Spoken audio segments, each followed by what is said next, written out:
ఎందుకు చెప్తా ఉన్నా అంటే ఈ ముఖ్యమంత్రి గారికి నదీ జలాల మీద కనీస అవగాహన లేదు. గోదావరిలో, కృష్ణా నదిలో మన హక్కుల గురించి కనీస అవగాహన లేదు. గోదావరి ప్రవహిస్తే ఉమ్మడి ఆంధ్రప్రదేశ్లో మనకి అక్కడ బాసర అవతల ఎంటర్ అవుతే ఇక్కడ భద్రాచలం దాకా ఉంటుంది. 79% ఉమ్మడి ఆంధ్రప్రదేశ్లో కూడా గోదావరి పరివాహక ప్రాంతం తెలంగాణ ప్రాంతంలో ఉంటుంది. కృష్ణా పరివాహక ప్రాంతంలో 69% ఉమ్మడి ఆంధ్రప్రదేశ్లో కూడా తెలంగాణ భూభాగంలో ఉంటుంది. మరి అలాంటప్పుడు 79% నదీ పారకం ఇక్కడ ఉండి, క్యాచ్మెంట్ ఏరియా ఇక్కడ ఉండి, బాసరా టు భద్రాచలం గోదావరి ఉండి మనకు నీళ్లు రాకపోవడం ఏందని చెప్పి కేసీఆర్ గారు కొట్లాడిందే ఆ నీళ్ల కోసం. కానీ ఈ ముఖ్యమంత్రి రేవంత్ రెడ్డి గారు వచ్చిన తర్వాత ఆయన అధికారులను అడుగుతుంటే, దాన్ని టీవీ వాళ్ళు చూపెడుతుంటే మనం సిగ్గుపడాల్సి వస్తున్నది. ఆయన అడుగుతున్నాడు, దేవాదుల ఏ బేసిన్లో ఉన్నది? గోదావరి బేసిన్లో ఉన్నదా అని అడుగుతున్నాడు. ఎక్కడో ఉత్తర భారతదేశంలో ఉండే బాక్రా నంగల్ ప్రాజెక్టు, అప్పుడెప్పుడో నెహ్రూ గారు కట్టిన ప్రాజెక్టు, అక్కడ హిమాచల్ ప్రదేశ్లో ఉంటుంది. స్వాతంత్ర దినోత్సవం నాడు ముఖ్యమంత్రి గారు చెప్తున్నారు బాక్రా నంగల్ ప్రాజెక్టు తెలంగాణలో ఉన్నదంట. మనకు తెలియదాయే. అంటే ఇంత గొప్ప ముఖ్యమంత్రి, నదులు తెలవదు, నీళ్లు తెలవదు, చివరికి ఎట్లాంటి పరిస్థితి అంటే ఈరోజు ఈ ముఖ్యమంత్రి గారిని చూస్తూ ఉంటే నిజంగా జాలేస్తూ ఉన్నది. 2 ఏళ్ళు ఆయన అసమర్థతను కప్పిపుచ్చుకోవడానికి, ఆయన చేతగాంతనాన్ని, ఆయన ఫెయిల్యూర్స్ని, ఆయన హామీలు అమలు చేయలేని అసమర్థతను కప్పిపుచ్చుకోవడానికి పచ్చి అబద్ధాలకు ఎత్తుకున్నాడు.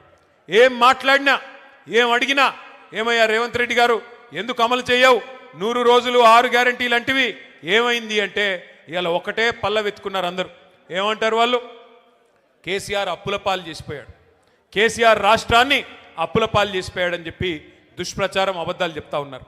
మొన్న ఈ మధ్యనే పార్లమెంట్లో ఒక బీజేపీ ఎంపీ గారు ఆయన అడిగినాడు కేంద్ర ప్రభుత్వాన్ని, మరి రేవంత్ రెడ్డి చెప్తున్నాడు రాష్ట్రం అప్పుల పాలైపోయింది అంటున్నాడు, కేసీఆర్ గారు అప్పుల పాలు చేశారు అంటున్నాడు, ఎంత అప్పు అయింది? కేసీఆర్ గారు పదవీ బాధ్యతలు చేపట్టినాడు, తెలంగాణ వచ్చినాడు, ఉన్న అప్పెంత? కేసీఆర్ గారు తప్పుకున్న నాడు ఉన్న అప్పెంత అని చెప్పి అడగడం జరిగింది. కేంద్ర ప్రభుత్వం రిజర్వ్ బ్యాంక్ని అడిగింది. భారతదేశంలోనే అతిపెద్ద బ్యాంక్ రిజర్వ్ బ్యాంక్. తర్వాత కంట్రోలర్ అండ్ ఆడిటర్ జనరల్ అంటే కాగ్ వాళ్ళని అడిగింది. అడిగి పార్లమెంటు వేదికగా ఆ బీజేపీ పార్లమెంట్ సభ్యుడికి కేంద్ర ప్రభుత్వం సమాధానం చెప్పింది. ఏం చెప్పిందయ్యా అంటే, కేసీఆర్ గారు పదవీ బాధ్యతలు చేపట్టిన నాడు జూన్ 2, 2014 నాడు తెలంగాణ రాష్ట్రం ఏర్పడ్డ నాడు ఉన్న అప్పు వారసత్వంగా మనకు వచ్చింది 72,000 కోట్ల రూపాయలు. కేసీఆర్ గారు పదవి నుండి దిగిపోయిన నాడు డిసెంబర్ 3, 2023 నాడు మన రాష్ట్రం యొక్క అప్పు 3,50,000 కోట్లు. అంటే ఆ 3,50,000 కోట్లలో ఆ 72 తీసేస్తే 9.5 ఏళ్ల కాలంలో కేసీఆర్ ప్రభుత్వం చేసిన అప్పు కేవలం 2,80,000 కోట్లు మాత్రమే అని చెప్పి నేను చెప్పడమో, అజయ్ గారో, నామా గారో, రవిచంద్ర గారో చెప్తున్న మాట కాదు. కేంద్ర ప్రభుత్వం చెప్తున్న మాట, రిజర్వ్ బ్యాంక్ ఆఫ్ ఇండియా చెప్తున్న మాట. వాళ్ళు చెప్పేదేమో 2,80,000 కోట్లు.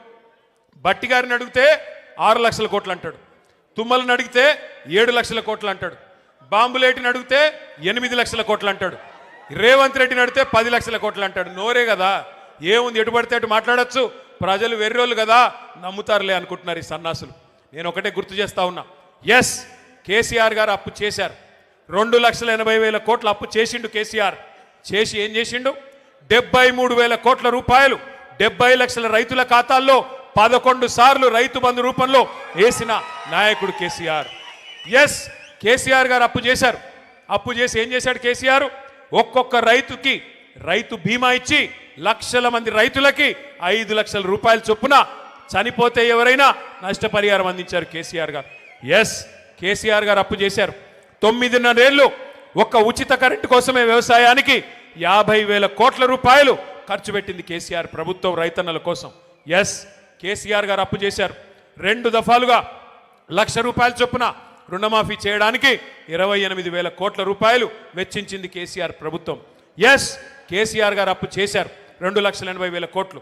ఆ అప్పుతో 1,022 గురుకుల పాఠశాలలు పెట్టి 6.5 లక్షల మంది మన పిల్లలకి 6.5 లక్షల మంది పిల్లలకి ఒక్కొక్క అమ్మ మీద, ఒక్కొక్క అమ్మాయి మీద, ఒక్కొక్క తమ్ముడి మీద 1,20,000 రూపాయలు సంవత్సరానికి ఖర్చు పెట్టి నాణ్యమైన విద్య అందించారు. ఎస్ కేసీఆర్ గారు అప్పు చేశారు. చేసి ఏం చేశారు?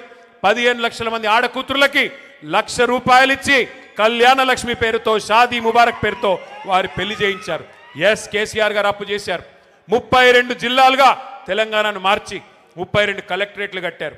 32 కలెక్టరేట్లు మాత్రమే కాదు, 5 మెడికల్ కాలేజీలు మాత్రమే ఉన్న తెలంగాణలో 32 మెడికల్ కాలేజీలు పెట్టిన ఘనత, 32 నర్సింగ్ కాలేజీలు పెట్టిన ఘనత మన నాయకుడు కేసీఆర్ గారిది. ఎస్, కేసీఆర్ గారు అప్పు చేశారు. అప్పు చేసి ఇంటింటికి నల్లా నీళ్ళిచ్చే మిషన్ భగీరథ కార్యక్రమాన్ని 40,000 కోట్ల రూపాయలతో కట్టారు. ఎస్, కేసీఆర్ అప్పు చేసి పాలమూరు రంగారెడ్డి ఎత్తిపోతల పథకంలో 90% పనులు పూర్తి చేసి 30,000 కోట్ల రూపాయలు అక్కడ ఖర్చు పెట్టారు. ఎస్, కేసీఆర్ గారు అప్పు చేశారు. మీ ఖమ్మం జిల్లాకు వరప్రదాయని లాంటి సీతారామ సాగర్ ప్రాజెక్టులో 1,000 కోట్ల రూపాయలు ఈ జిల్లా రైతన్నుల కోసం ఖర్చు పెట్టారు. ఎస్, కేసీఆర్ అప్పు చేసిన మాట వాస్తవం. కానీ కేసీఆర్ చేసిన అప్పు మన భవిష్యత్తు మీద పెట్టిన పెట్టుబడి, తెలంగాణ పిల్లల కోసం పెట్టిన పెట్టుబడి, తెలంగాణ రైతుల కోసం పెట్టిన పెట్టుబడి తప్ప కేసీఆర్ గారు మీలాగా దోచుకోలేదు. మీరేం చేస్తున్నారు 2 ఏళ్లలో చెప్పండి. కేసీఆర్ గారు ఆ ప్రభుత్వం ఉన్నప్పుడు బ్రహ్మాండంగా రైతులకి నాట్లేసే టైంకి మీ ఫోన్లన్నీ టింగు టింగు టింగు అని మోగేది, రైతు బంధు మీ ఖాతాల్లో పడేది, 1,000 కోట్ల రూపాయలు మీ ఖాతాల్లోకి వచ్చేది. కానీ ఇవాళ 1,000 కోట్ల రూపాయలు టకీ టకీమని పోతున్నాయి. ఎక్కడికి పోతున్నాయి? ఎక్కడికి? ఢిల్లీకి పోతున్నాయి. రాహుల్ గాంధీ గారికి సామంతరాజులు కప్పం కట్టకపోతే పోస్ట్ ఊస్టింగే కదా. నెలకి 100 కోట్లు కట్టకపోతే, 60 నెలలకు 6,000 కోట్లు కట్టకపోతే పోస్ట్ ఊస్టింగే. నెలకు ఒకసారి పోవాలి, కాళ్ళు మొక్కాలి, కప్పం కట్టాలి, పోస్టు భద్రంగా ఉందా లేదా చూసుకోవాలి. అది తప్ప ఏంది నువ్వు పీకింది అని అడుగుతా ఉన్నా రేవంత్ రెడ్డిని. 2 ఏళ్ళు బూతు మాటలు తప్ప ఏమన్నా ఒక్క మంచి పని ఎవరి కోసమన్నా ఒకరికని చేసింటే దయచేసి చెప్పమని నేను అడుగుతా ఉన్నా. ఇవాళ బూతు మాటలు అంటే చండాలమైన మాటలు, నాకు ఇష్టం ఉండదు, కానీ తప్పట్లేదు. దరిద్రంగా ఆయన మాట్లాడుతుంటే మాకు ఎదురుగా ఉన్న మాకు రక్తం ఉడుకుతా ఉంది. సరే, కేసీఆర్ గారు తెలంగాణ తెచ్చిన నాయకుడు, దశాబ్దాల కళ నెరవేర్చిన నాయకుడు. ఇదే ఖమ్మం జిల్లాలో ఆనాడు 1968లో విద్యార్థుల ఉద్యోగుల ఆధ్వర్యంలో ప్రారంభమైన ఉద్యమానికి అల్టిమేట్గా లక్ష్యాన్ని చేర్చిన నాయకుడు కేసీఆర్ గారు. అట్లాగే 10 ఏళ్ళు ప్రజల చేత ఎన్నుకోబడ్డ ముఖ్యమంత్రి కేసీఆర్ గారు. తెలంగాణకు ఎన్నో అపురూపమైన అద్భుతమైన ప్రాజెక్టులు ఇచ్చినవాడు కేసీఆర్. తెలంగాణకి దేశ స్థాయిలో గౌరవం తెచ్చిపెట్టినవాడు కేసీఆర్. ఇవన్నీ కరెక్టే, మన పార్టీ అధ్యక్షుడిగా కూడా కేసీఆర్ కరెక్టే. కానీ ఇవన్నింటికి మించి మా నాన్న కదా. మరి మా నాన్నని ఇష్టం వచ్చినట్టంటే ఓ కొడుకుగా నా కోపం రాదా? నేను మాట్లాడుతుంటే అప్పుడప్పుడు మన పెద్దోళ్ళు చెప్తుంటారు, మన ఉపేంద్ర అన్న చెప్తుంటాడు అప్పుడప్పుడు, మీరెందుకు మాట్లాడుతున్నారు వాళ్ళలాగా దిగజారి అని. వాళ్ళలాగా దిగజారి మాట్లాడాలని నాకు లేదు, కానీ వాళ్ళు మాట్లాడుతున్న మాటలు వింటే రక్తం ఉడుకుతున్నది. ఏం అడుగుతున్నాం మనము? ఏమైందయ్యా, కౌలు రైతులకు డబ్బులు ఇస్తానంటివి, కౌలు రైతులకు రైతు బంధు అన్నావు కదా, 22 లక్షల మందికి ఉత్తరం రాస్తేవి కదా, కౌలు రైతుల పక్షాన్ని అడుగుతున్నా, ఏది రైతు బంధు అంటే ఏమంటాడు? నీ లాగులో తొండలు వదులుతా అంటాడు. ఏమైందయ్యా, మహిళలకు ఇస్తానన్న 2,500 అంటే నీ గుడ్లు బీకి గోటీలు ఆడతా అంటాడు. ఏమైందయ్యా, 2 లక్షల ఉద్యోగాలు మా తమ్ముళ్ళకి ఇస్తానంటివి కదా, మొదటి సంవత్సరంలోనే 2 లక్షల ఉద్యోగాలని అశోక్ నగర్ చౌరస్తాకొచ్చి నువ్వు నీ రాహుల్ గాంధీ సొల్లు కబుర్లు చెప్తిరి కదా, ఏమైనాయి 2 లక్షల ఉద్యోగాలంటే నీ పేగులు తీసి మెడలు వేసుకుంటా అంటాడు. ఏం చేయాలా? ఇట్లా మాట్లాడితే ఏమనాలా? తప్పట్లేదు. ఇంకా గౌరవం ఏంటంటే ఆయన ఏడుపోయిందో నాకు అర్థం కాదు, తెల్లారు లేస్తే ఆ ఫ్రస్ట్రేషన్ ఏందో నాకు అర్థం కాదు. ఆల్రెడీ అడ్డిమారి గుడ్డి దెబ్బలో వచ్చి ముఖ్యమంత్రి పదవిలో కూర్చున్నావు, పేమెంట్ కోటాలో సీటును కాపాడుకుంటున్నావు, హ్యాపీగా పని చేసుకో. తెల్లారు లేస్తే అరుపులు పెడబొబ్బలు, సెక్యూరిటీ వాళ్ళని కొడుతున్నాడు. ఈ మధ్యన చూస్తూ ఉన్నారేమో మీరు, ఆయనకి సెక్యూరిటీగా ఉండే పోలీసు వాళ్ళని కూడా కొడుతున్నాడు. నేను అందుకే చెప్పాను ఆయన భార్య గారికి, ఆయన శ్రీమతికి, అమ్మా గీతమ్మ ఇప్పుడు అరుస్తున్నాడు ఫ్రస్ట్రేషన్లో, రేపే ఉన్నాడు కరుస్తాడేమో, ఇంట్లో కట్టయి తల్లి అని చెప్పా. ఏందా అరుపులు పెడబొబ్బలు, ఏంది లొల్లి? ఆయన బాధ ఏందో నాకు అర్థం కాదు. నన్ను పట్టుకుని నోటికొచ్చినట్టు మాట్లాడతాడు.